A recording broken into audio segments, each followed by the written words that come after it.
Hello everyone, and this is the 2019 BMW X5. Now, the X5 has been a very big success for the brand. Just go to any private school car park or upper middle class suburb and it's pretty much walking into an X5 dealership.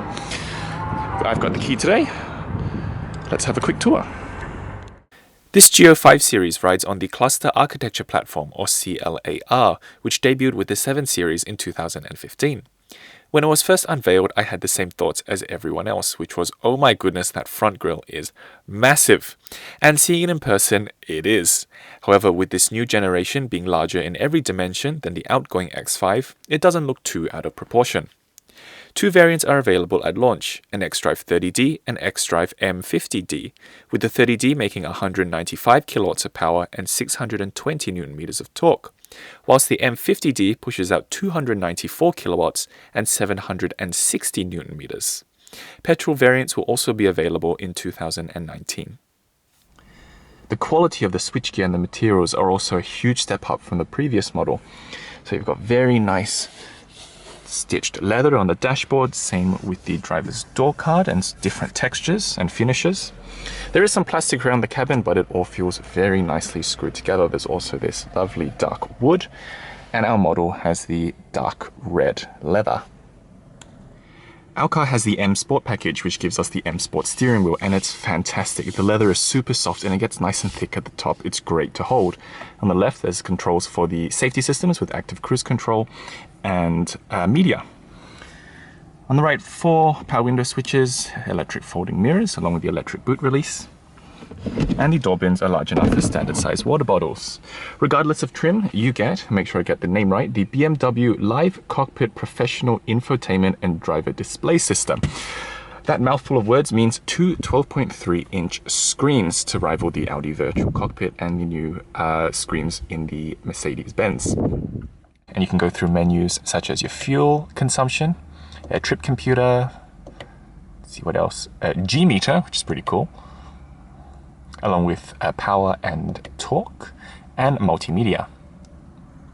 Standard equipment includes keyless entry, a rear view camera with surround view assist, and it looks fantastic. The data comes from 4 different cameras around the car, but it's stitched together so well that you would forget they're from separate cameras.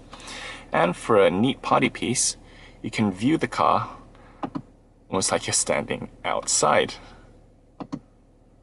And there's the standard backup camera, of course, with dynamic guidelines. Since the screen is so big, you can choose a few different items on the home screen. So at the moment we have navigation on the left and then media and power widgets on the right. There are also a selection of Bmw Apps pre-installed. So there's news, and that's powered by AFP. Local weather, calendar, email, and BMW Connected Drive. On the bottom, there's the climate control, so we'll get that going.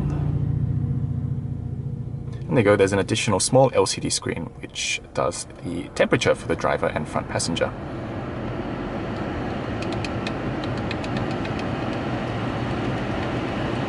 We'll turn that off.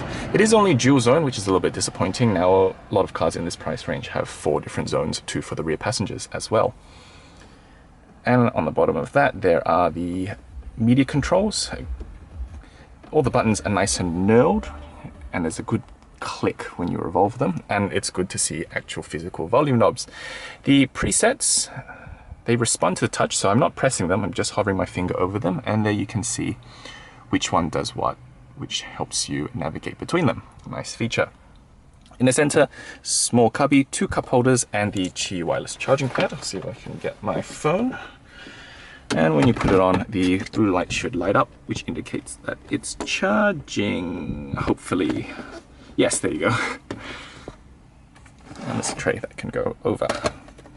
But it's not one of these push to open. You have to kind of force it open with your thumb before it will continue. In the center, stubby little gear shift. It's typical BMW fashion. It's monopod and it will go straight back into the center position. So park and put down for drive and up for reverse. Electronic parking brake with auto hold. And in the center, glove box with a USB-C charging port. And on the passenger side, a decent sized felt lined glove box. On the top, SOS button, the LED lights, which look fantastic, and a panoramic sunroof, which I think the car might have to be on for it to work. There we go. And it extends all the way to the second row.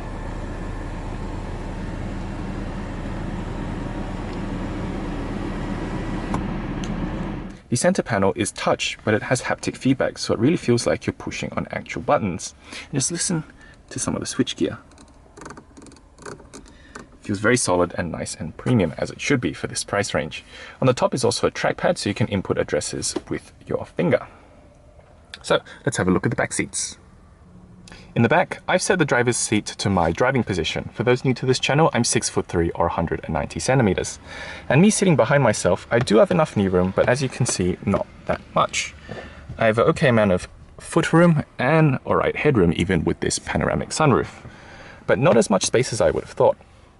In the center, rear air vents. Oh, it does look like this has 4-zone climate control. I'll double check with you with that, whether that's standard or this car's optional equipment. There's also a 12-volt power port all the way down below. And in front of me, there looks like what I presume is a tablet holder and additional USB-C charging port. At the back, the materials are identical to the front, which is good. So soft stitched leather. 2 map pockets. The passenger also gets a tablet holder and the USB-C charging port. Rear LED lights. And the center armrest with a storage cubby and 2 additional cup holders.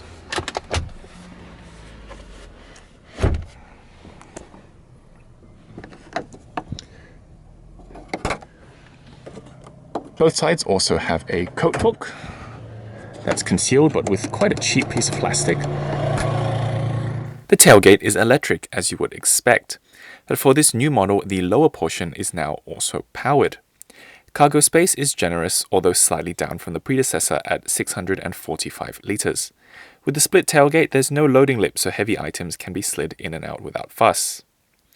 Underneath the floor is a space-saver spare tyre, rare for BMWs as they generally use run flats, but it's always nice to see a physical spare wheel.